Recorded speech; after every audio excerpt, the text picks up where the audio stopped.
ဒါကတော့တိုင်ဆိုစီနက်ငါးလို့ခေါ်ပါတယ်တခါတလေစီနက်ငါးလို့ပဲခေါ်တတ်ပါတယ်ဒီငါးဟာမျိုးစိတ်ထဲကအလှဆုံးမျိုးပေါ်တစ်ခုဖြစ်ပြီးအဖြူအနီအနက်ရောင်3ရောင်ပါဝင်တဲ့ငါးလတစ်မျိုးဖြစ်ပါတယ်ဒီငါးရဲ့ကောင်းကျိုးများအလှပမြင်သာမှုအယောင်3မျိုးလှကိုပေါင်းစပ်ထားတာကြောင့်ရေကန်ထဲမှာလှပစွာမြင်သာပြီးမျက်စိထဲဝင်စေပါတယ်ဂျပန်မှာတော့ပချီလက်ရာလိုမျိုးပြောကြတတ်ပါတယ်စိတ်အေးစေမှုရေတွင်းမှာအေးလှလှလှုပ်ရှားနေတဲ့တိုင်ဆုံငါးတွေကိုကြည့်ရတာကစိတ်အေးစေပြီးစိတ်ဖိစီးမှုလျော့စေနိုင်ပါတယ်ဖန်တီးမှုနဲ့အတူအိမ်လှဆင်မှု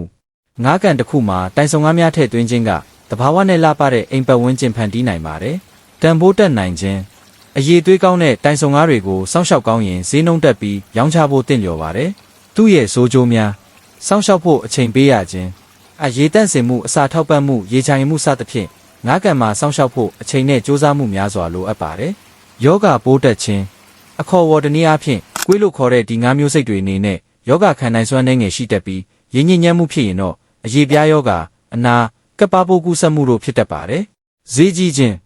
ဒီငါးများသည်ဈေးနှုန်းများကြီးတက်ပြီးစောင့်ရှောက်ဖို့ကုန်ကျစရိတ်လည်းများတတ်ပါတယ်ငါးဖွဲ့ကအခြားငါးများနဲ့မတည့်နိုင်ခြင်းတချို့စနက်ငါးများသည်အခြားငါးများနဲ့တည်ကြည်မှုနေပြီးပိုင်နဲ့မျှဝေမှုနဲ့အပြိုင်ဆိုင်ဖြစ်တတ်တာဖြစ်ပါတယ်အချင်းချုပ်ပြောရရင်ဒီငါးသည်အလှပနဲ့စိတ်အေးမြစေမှုအတွက်ကောင်းတော်လဲစောင့်ရှောက်မှုနဲ့ဈေးနှုန်းပေါ်မှာစဉ်းစားဖို့လိုပါတယ်စနစ်ကျစောင့်ရှောက်နိုင်ရင်တော့စီးပွားဖြစ်မွေးမြူနိုင်တယ်လို့မစောင့်ရှောက်နိုင်ရင်တော့အနှဲငယ်အခက်အခဲရှိနိုင်တယ်လို့ဗဟုသုတအနေနဲ့တင်ဆက်ပေးလိုက်ပါတယ်ကျေးဇူးတင်ပါတယ်